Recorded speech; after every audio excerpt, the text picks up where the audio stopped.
Hey guys, thanks for tuning in to another video on ForgottenWeapons.com.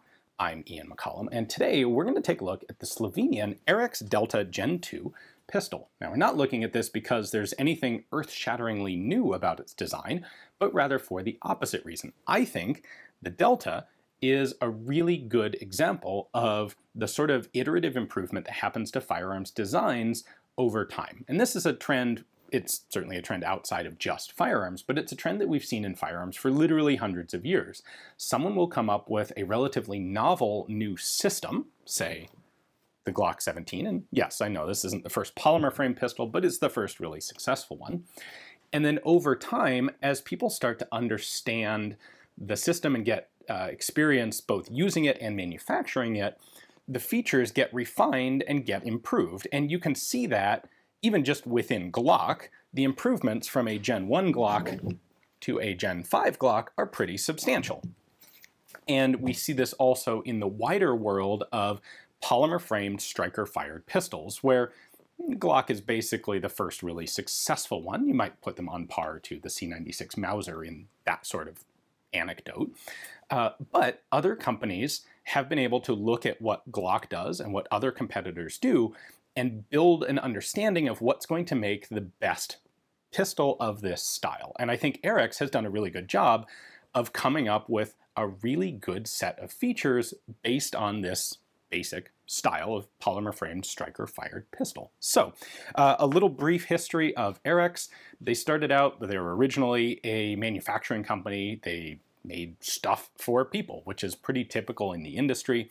I want to say it was about 2015, they decided to get into manufacturing of firearms themselves. And in 2017, they released their first pistol, which was the Arex 01, which was essentially a copy of the SIG 226. There's a compact version that's essentially a SIG 229. Now, when I say copy, I don't say that in a derogatory manner because, frankly, most of the firearms industry is copies of things to one extent or another. When they're not straight copies, they're generally taking two different elements and copying both elements and combining them in a new or at least somewhat new manner. So this is essentially their fourth pistol design, the Gen 2 Delta. They had the 01, which was a SIG copy essentially. They have the Arex Delta, the first generation of this, which goes from an aluminum frame to a polymer frame. They have the Arex, the Arex 1, I believe. They have a competition-style pistol, and then they have the Gen 2 here. So this isn't their first attempt, which I think is important. Everyone's first gun always has some issues of some sort. They've got some experience now, and I think they're making a really good pistol. So let's take a look at the different minor little iterations that are all put together that turn this from just a straight copy into a good example of improvement over time. I'll just jump straight into the features that I like. First off, controls are completely ambidextrous, so there's a slide release on each side. The magazine release is not simply reversible, it actually just works from both sides. You know, these are some of the elements that it's easy to look at an early gun and go, oh, why didn't those idiots make an ambidextrous magazine release? It's such a simple concept. And the reality is that there's friction and there's time and there's cost involved in developing a new firearm. And you can't just take every possibility into consideration. There are always going to be things that someone will miss that can be iterated on and improved over time. And frankly, that's the reason that we always see early models lacking some of the features, nuances, or developmental improvements of later models. A similar example would be the rail on the front. People think of that as, well, it's obvious, standard, you know, why wouldn't you do it? Well, Gen 1 Glock, no rail out there. It just wasn't something that necessarily occurred to people as being something that everyone would want. One of the things that I particularly like is the fact that the Arex uses a sheet metal magazine, where Glock uses a polymer magazine with metal inserts. Now, there's nothing reliability-wise wrong with a Glock magazine. However, by using just metal, you're able to make the magazine narrower. And it's not a lot narrower, but it is a little bit narrower. That transitions into the frame itself, and, well, one of the objections to the Glock is that it feels like a brick in your hand. The later generation Glocks have gotten a little bit better about this by incorporating interchangeable back straps, as this one does, although I've got it on the smallest size at the moment. Arex has done the same thing, and they're not the only company to, but they've done it pretty darn well. They have a nice narrow grip. They've got a good beaver tail cutout here at the back that I find very comfortable. They've undercut the trigger guard. They've actually flared the magazine well just a little bit without making it obnoxiously large here at the bottom. You can see a little bit of a flare at the toe there. And they have interchangeable back straps, which allow you to not just make the gun larger or smaller depending on hand size, but also allow you to tweak the grip angle a little bit because it's the palm swell here that is getting larger or smaller. And again, small little details of incremental improvement over time. Another good example is the disassembly, where the Glock and a number of early striker-fired pistols require you to actually pull the trigger if the striker is cocked before you can disassemble it. And that's just a simple mechanical issue of if the striker is being held back by a piece in the frame, the sear that's holding it back is going to be in front of the striker, and that will impede the slide coming off the front of the gun. So the obvious solution is, well, you just pull the trigger, and that allows the striker to go forward, and then you can pull the slide off. Well, over time, we realized that some people are, in fact, idiots and don't check the pistol before they disassemble it. They then pull the trigger for disassembly and fire off a shot. It's easy to say that they simply shouldn't do that, but why not fix the problem at the source and remove the need to pull the trigger before you disassemble the gun? And the Arex has done that. And again, they're not the only one to, but they've done it nicely. So you pull the slide back just slightly, pull down on this little disassembly stirrup, and you don't even have to pull the slide off the front. You literally just move it a few millimeters forward and tip it off the side of the frame. Captive recoil spring, again, something that we consider obvious today, but for a long time, recoil springs weren't captive. And there's really nothing phenomenally new or innovative about the top end of the gun. It's got all the standard sort of safeties that you would expect. This is a partially cocked system, so when the slide cycles, it's going to cock the striker back partway, but not fully, and it is in fact your trigger pull that pulls the striker the rest of the way home and then releases it. And that's a relevant safety feature because if the striker is fully cocked with enough power to detonate a primer, then if something fails in the fire control mechanism and allows the striker to drop, you have an accidental unintended discharge. If the striker is not actually tensioned enough to fire a primer until you actually physically pull the trigger, you have a much safer system. Now in this case, Glock is also uses this same system, but there are a number of striker-fired pistols out there that have gone to a fully cocked striker on reset as a way to improve the trigger press.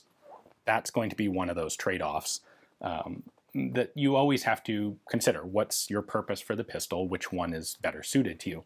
In fact, there's a similar argument to be made about the magazine release on the Delta, which is in fact very low profile. Now, if your concern is accidentally engaging the magazine release, you can see that on the original Glocks, that's kind of out there and unprotected. Well, the Arex is a lot less likely to unintentionally drop a magazine. However, it is so low profile that some people complain that it's actually too hard to intentionally release the magazine.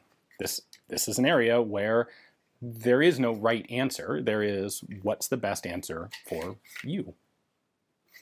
I like the fact that this one came with 2 magazines, one standard 17 round, and then a second one with a +2 base plate on it. So you can get 19 rounds into the gun if you're not particularly concerned about a little bit of added length on the grip module there. From a non-technical, rather a legal perspective, one of the interesting developments we've seen, in particular from Sig Sauer USA, is coming up with systems that don't use the actual grip module of the gun as the legally serialized firearm part. This is really much more relevant to the United States, I think, than some other countries. But on this, we have our serial number right there. That is not part of the plastic, and that can be removed. So if we tap that pin all the way out, I can then just pop this element out. Now, if you're going to change the frame, the grip frame, I suppose you would call it, you also have to take out the rear piece, and that's just another pin. But what I want to show you is that's your serial number.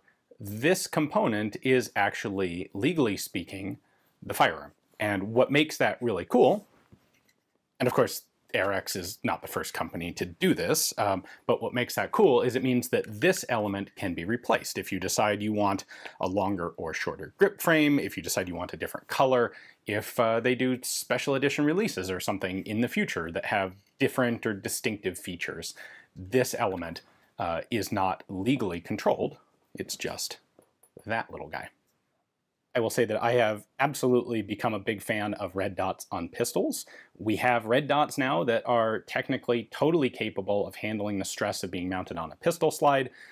I like the way the Alien has a truly innovative system where it's not mounted to a reciprocating slide, but I think there is minimal excuse for any new self-loading Browning style pistol like this being produced today to not accept optics mounts. And what's cool, again, little minor iterative changes. What Arex has done is include a slide cut here and like 4 different mounting plates that can, between them, accept virtually any pistol red dot sight that's out on the market today. So, you know, there are a lot of striker-fired pistols out there, pistols in general out there, that have proprietary or kind of complicated mounts, you know, trying to figure out what adapter do I need, what sight can I put on what pistol.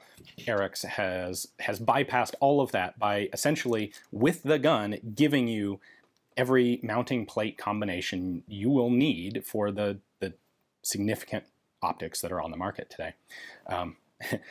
I, in fact, chose a loophole delta point on this one because I could get it in Coyote. That's my significantly researched, high-tech, nuanced rationale for why the delta point here, because it matches colors. That's probably not the answer that I ought to have, but let's be honest, that's the same rationale that a lot of people are going to have. So all of that stuff makes the gun sound pretty cool. Let's head out to the range and actually see how it runs. Let's see. So I've got a nice little textured area right here that serves as a really good thumb rest, and it's on both sides, so lefties and righties. I can rest my other hand on my other thumb on the slide stop, just hold it down, although in theory that if I do that too hard, that might prevent it from locking open on an empty magazine, so we'll just stick thumb there and that one there.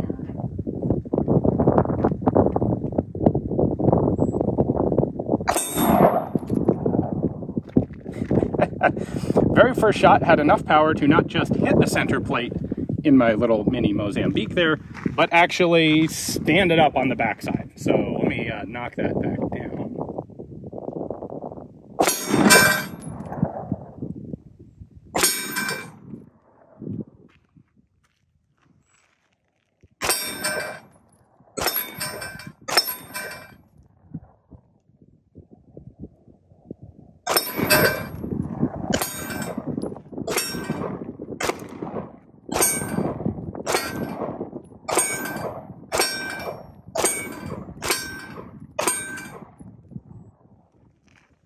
Pretty easy to work with. It is a striker fired, partially, partial reset trigger. So not quite a clock trigger. It's not a bad trigger, but it's certainly no single action 1911 trigger. I have 2 magazines that came with this, a 17 round and an extended 19 round. And I do also have a spinner. So kind of obligatory that I try this out on the spinner, right?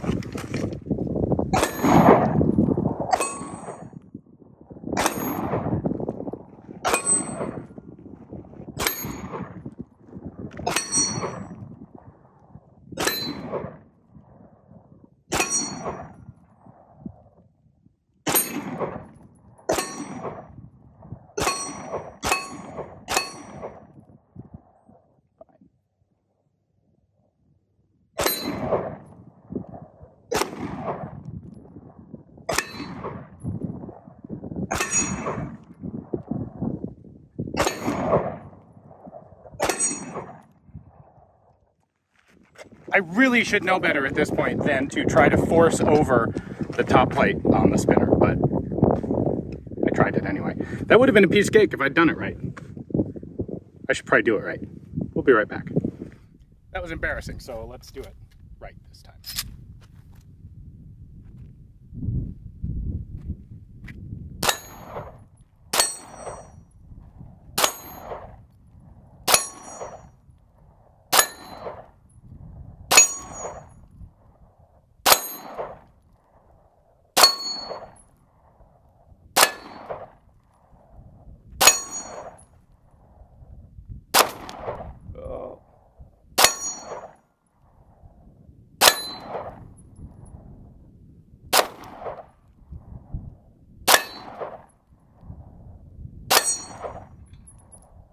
Not falling for it.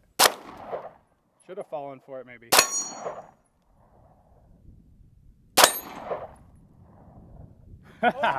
There we go. All right, took me the whole magazine because I missed a couple of times, but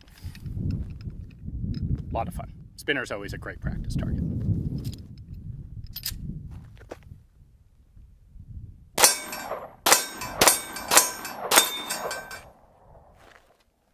I don't know what more I can tell you about this. I think these things they feel great in the hand. They shoot really nicely. You'd never know this was like a $400, $450, maybe $350 on special pistol. I think it's a really cool example of how over time, once we get familiar with the design and the manufacturing concepts, the price, the economy of a technology like this can really drop. So props to Arex. This thing's a lot of fun. In fact, it's so much fun that I'm going to go ahead and use one of these coming up in just a couple of weeks at Slovenian Brutality. So we'll find out for sure if it can handle the rigors of a brutality match. I'm pretty sure it can. Thanks to Arex for providing the pistol here. Go ahead and empty out the magazine. Hopefully you guys enjoyed it. Thanks for watching.